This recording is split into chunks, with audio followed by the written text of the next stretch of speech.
Всем привет! В эфире Metal Detector! Наши европейские друзья продолжают радовать своими подарками. На этот раз мы получили посылку от известного норвежского гитариста по имени Дэниэл Олэйзен, которого вы можете знать по проектам Zerazonic и Blood Red Throne. Музыкант прислал нам целых 9 альбомов этих команд, за что ему огромное человеческое спасибо. Искренне рекомендую познакомиться поближе с творчеством этих мощных групп. Ссылки, разумеется, в описании. Ну а мы начинаем. И сегодня, как и всегда, вас ждет знакомство с самыми яркими новинками тяжелой сцены. Смотрим!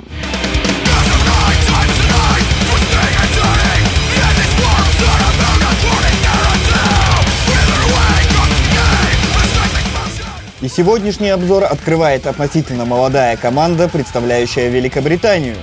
Это уже вторая полноформатная работа музыкантов, а дебютный и получивший очень положительные отклики альбом вышел в 2015 году.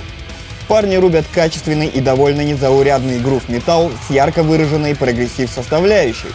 Новый диск отличается еще большим разнообразием музыкальных решений и более глубоким звучанием. Ну а в целом продолжают линию прошлого не менее достойного альбома.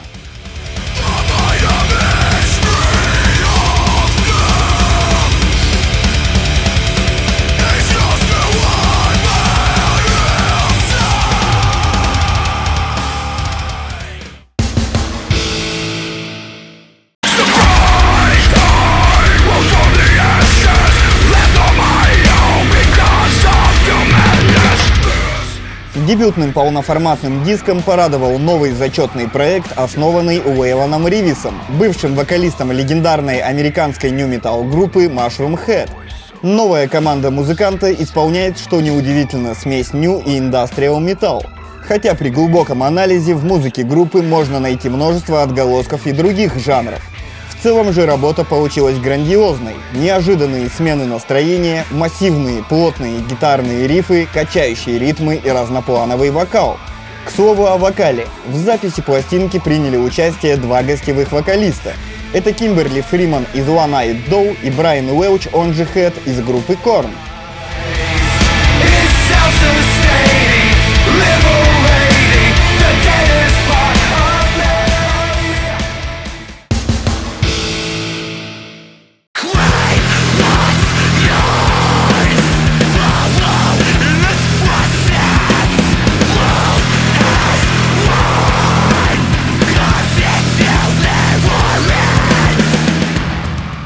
Еще один замечательный дебютный студийный альбом выпустила молодая и без каких-либо сомнений перспективная команда из Британии. Музыканты этой необычной группы исполняют экспериментальный металкор с элементами просто невообразимого количества направлений. Сложные, запутанные, полные неожиданных поворотов композиции держат в постоянном напряжении на протяжении всего прослушивания диска. Это действительно продуманная, красочная и мрачная постапокалиптическая история продолжительностью в 35 минут. Как я говорю в подобных случаях, рекомендуется всем ценителям качественной интеллектуальной музыки.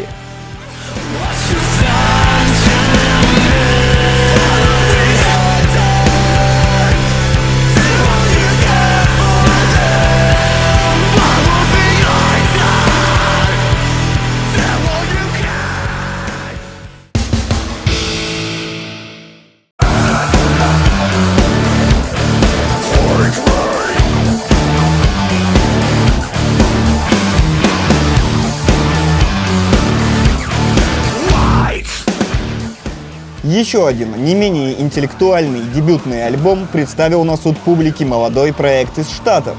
Вообще молодым его назвать можно лишь условно. Дело в том, что проект был образован Джейсоном Уиздомом, бывшим вокалистом и басистом известной американской прогрессив-мелодик дэт-метал банды Becoming the Archetype. Что же касается музыкального направления новой команды, то его можно определить как экспериментальный индастриал-метал с элементами грув-метал и не только. Дебютный альбом удался на все 100. Это интересная, затягивающая и местами атмосферная работа, полная непредсказуемых ходов и поворотов.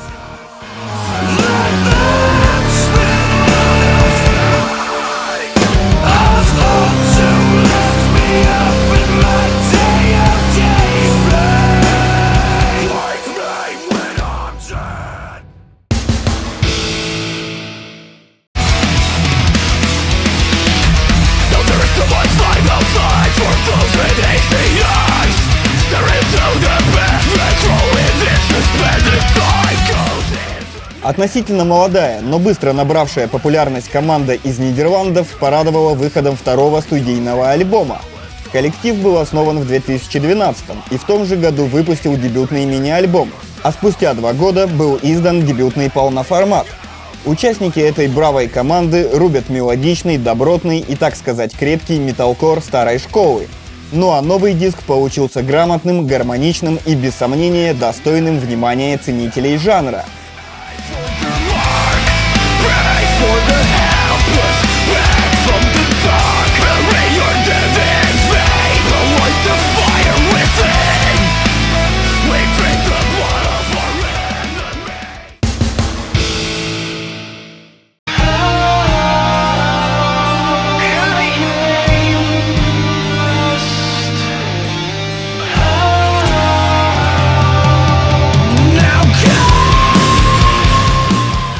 А на очереди еще один дебютный полноформатный альбом американской команды, который, честно говоря, вышел месяц назад, но был нами случайно упущен.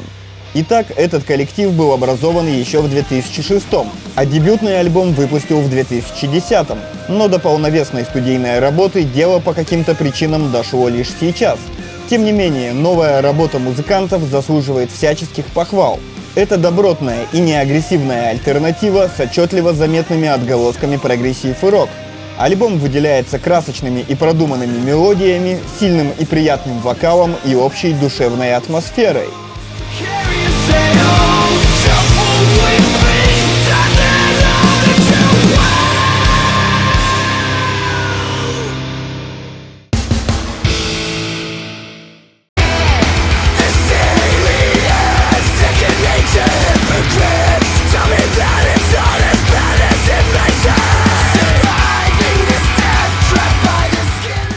Встречайте новый, уже третий по счету полноформат неимоверно популярной команды из Британии. Группа взяла старт также в 2006 и также выход дебютного мини-альбома состоялся в 2010. Но начиная с 2012 года команда набрала конкретный разгон и начала радовать своих поклонников регулярными студийными дисками. На новой пластинке парни продолжили жечь качественный металкор. Однако несложно заметить, что в творчестве банды все чаще и чаще начали встречаться элементы таких жанров, как мелодик-хардкор и пост-хардкор. Лично я не вижу в этом ничего плохого. Главное, что музыканты по-прежнему уделяют массу внимания каждому треку, вследствие чего новая работа парней получилась интересной и запоминающейся.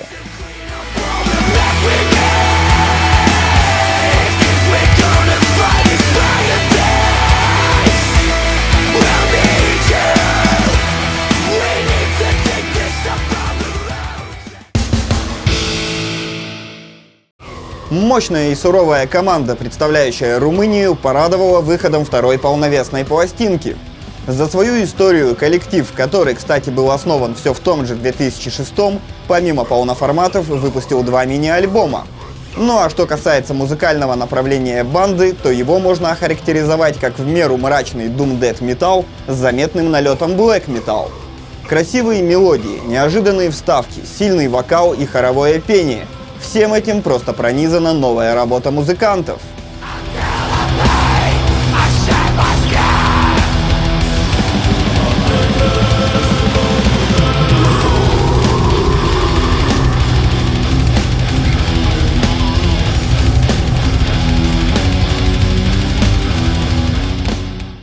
Ну и напоследок яркий дебютный полноформат от мощной команды из России.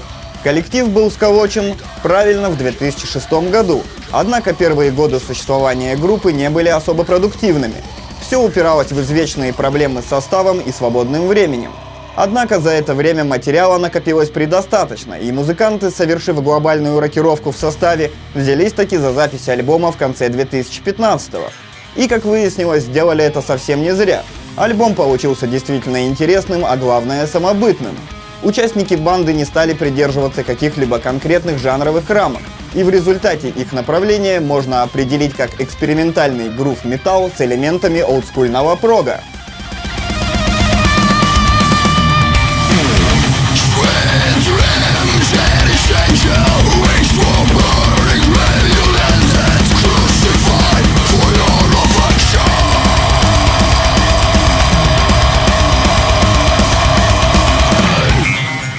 А на сегодня это все. Генеральный партнер передачи – самая крупная сеть рок-пабликов ВКонтакте РМО Медиа Групп. Подписывайтесь на канал, ставьте пальцы вверх, оставляйте комменты, слушайте достойную музыку. Пока!